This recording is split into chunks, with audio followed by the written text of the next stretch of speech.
నా కుమారుడైన రాజీవ్ మేఘన్కి పెళ్లి చేయటం, ఘనంగా జరిపించడం, దానికి అందరిని కూడా ఆహ్వానించడం కూడా జరిగింది.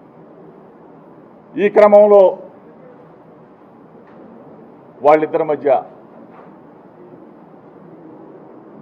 వ్యక్తిగత విభేదాలు అవ్వచ్చు, పొరపక్షాలు అవ్వచ్చు, లేకపోతే చిన్న చిన్న భేదాభిప్రాయాలు అవ్వచ్చు.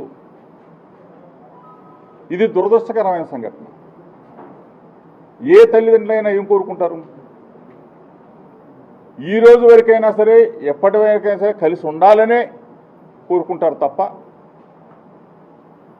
ఎక్కడా కూడా చిన్న పొరపాటు కూడా తల్లిదండ్రులు చేయరని నేనైతే నమ్ముతాను. అదేవిధంగా మేము భావించాం. వాళ్ళ మధ్య సఖ్యత కుదర్చడానికి అందరం కూడా ప్రయత్నం చేస్తాం. మేము కూడా అదేవిధంగా చేసాం. ఈ క్రమంలో వారి మనస్పర్ధలు, వారి మధ్య పొరపక్షాలు పెరగటం, తద్వారా రాజీవ్ 8/2/2026 8వ తారీఖు 6వ నెల 2026 డైవర్షన్ పిటిషన్ అంటే విడాకుల కోసం ఆయన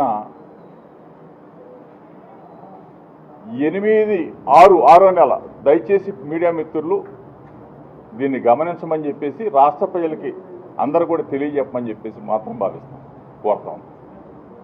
6వ నెల 8వ తారీఖున డైవర్షన్ పిటిషన్ రాజీవ్ ఫైల్ చేయడం జరిగింది. దీనికి సంబంధించి ఇది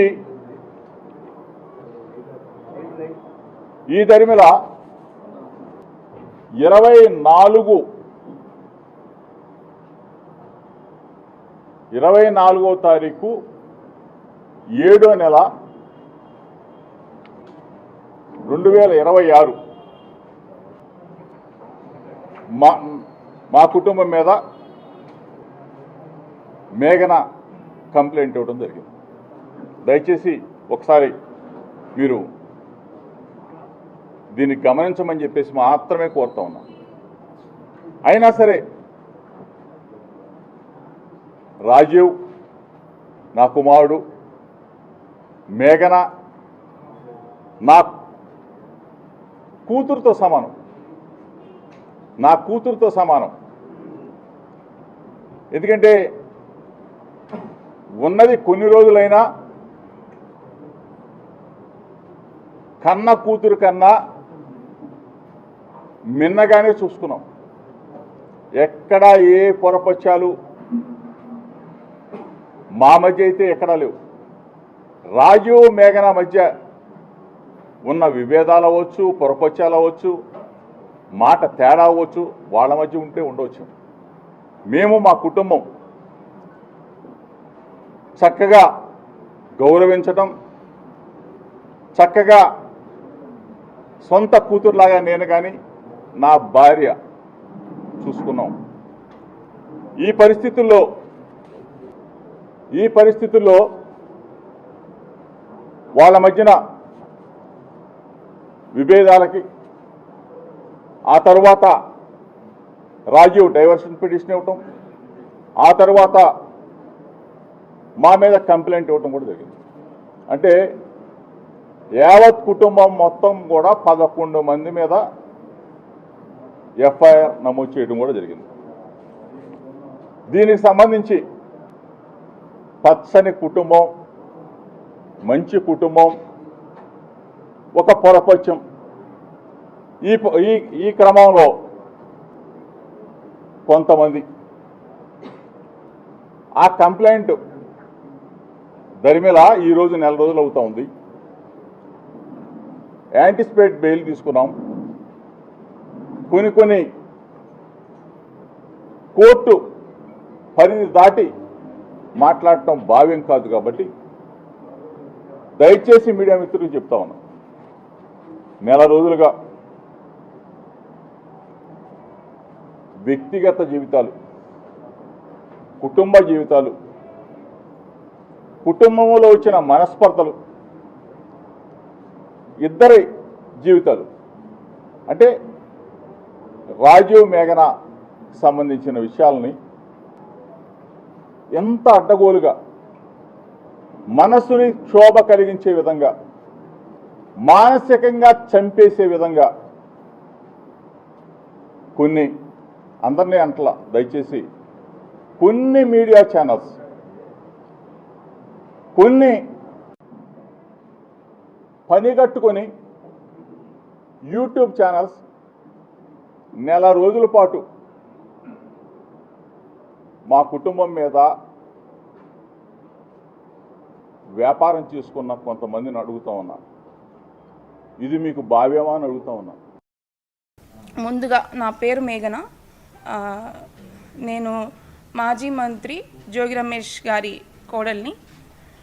1.5 year బ్యాక్ అంటే May 28, 2025 రోజున జోగి రాజీవ్తో నాకు వివాహం జరిగింది. ఇప్పుడు అందరు తండ్రులు ఎట్లా అయితే తన అమ్మాయి, తన కూతురు హ్యాపీగా ఉండాలి అని చెప్పి ఎట్లయితే పెళ్లి చేశారో, మా డాడీ కూడా నేను హ్యాపీగా ఉండాలి అని చెప్పి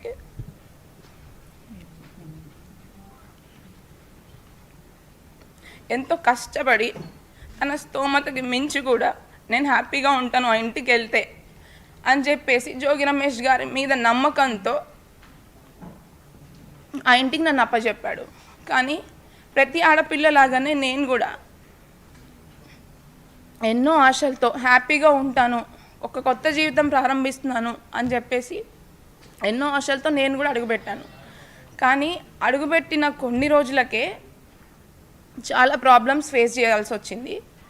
కానీ ఫస్ట్ నేను చెప్పదలుచుకున్న విషయం ఏంటంటే, ఎవరైనా పెళ్ళి ఎందుకు చేస్తారండి? హ్యాపీగా ఉండాలి వాళ్ళ అమ్మాయి అబ్బాయి అని చెప్పి పెళ్లి చేస్తారు.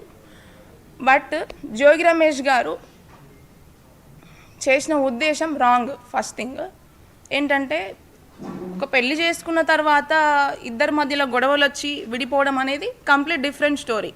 బట్ నా పెళ్ళి అట్లా జరగలేదు. ఖచ్చితంగా ఈ పెళ్ళి ఉండదు,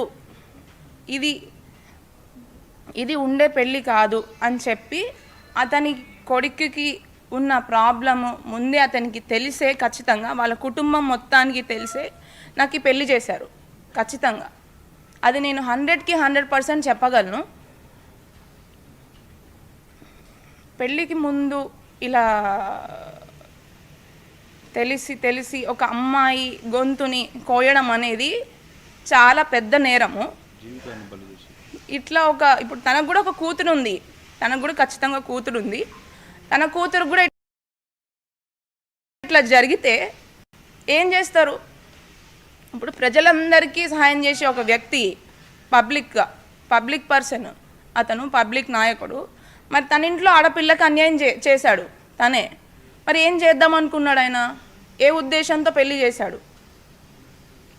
అండ్ నిన్న జోగి రమేష్ గారు జరిగిన ప్రెస్ మీట్లో ఒక విషయం చెప్పాడనమాట. మా ఇద్దరి మధ్యలో మనస్పర్ధలు, గొడవలు రావడం వల్ల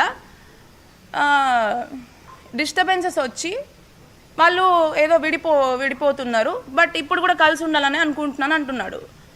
అసలు మా ఇద్దరి మధ్యలో ఏం గొడవలు వచ్చాయి? అసలు ప్రాబ్లం ఏంటి? నేను చేసిన తప్పేంటి? అసలు విషయాలని పక్కన పెట్టి పక్కదారి పట్టించడానికి ప్రయత్నించాడు అనమాట. అది క్లియర్గా మీ అందరికీ అర్థమవుతుంది ఖచ్చితంగా.